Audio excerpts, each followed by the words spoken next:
সচেতন আছি, যেহেতু সব বন্ধ, বিএফটি এনে টাকা বাড়াইল, বিএফটি এনে টাকা চলে আসছে, জুমের মাধ্যমে লিস্ট চলে আসছে। আমরা আমাদের কর্মীরা ঘরে যখন নিয়ে গেলাম, কর্মীরা তখন প্রাণ খুঁজে পাইছে, প্রাণ খুঁজে পাইছে। আমরা কর্মীরা কাছে 20,000, 10,000, 15,000 যার কত টাকা আসছিল যখন নিয়ে দিলাম, কর্মীরাও বেরিয়ে গেল, গ্রাহকরা সজাগ হয়ে গেল।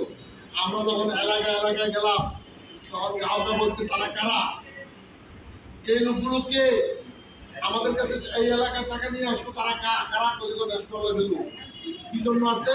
ন্যাশনাল লেভেল বিমা করছিলাম, টাকা পাওনা ছিলাম, এসবি পাওনা ছিলাম, ন্যাশনালিটি পাওনা ছিলাম, এই টাকাগুলো নিয়ে আসছে। মৃত্যু দাবি পাওনা ছিলাম, এই টাকাগুলো নিয়ে আসছে।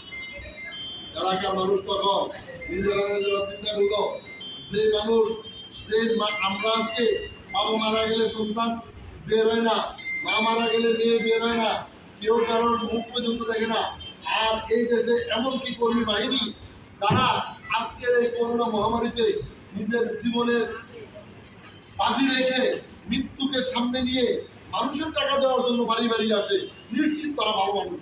এই কথা বলে আমাদেরকে, আমরা না চাইলেও মানুষ আমাদেরকে এই পরিমাণ টাকা যে দিল, আমরা বিমার জন্য চাইলে দিতে গেছি, এই পরিমাণ টাকা পাইছি, ন্যাশনাল লেভেল জন্মেও এত টাকা প্রিমিয়াম আর কোনো টাকা পাইনি।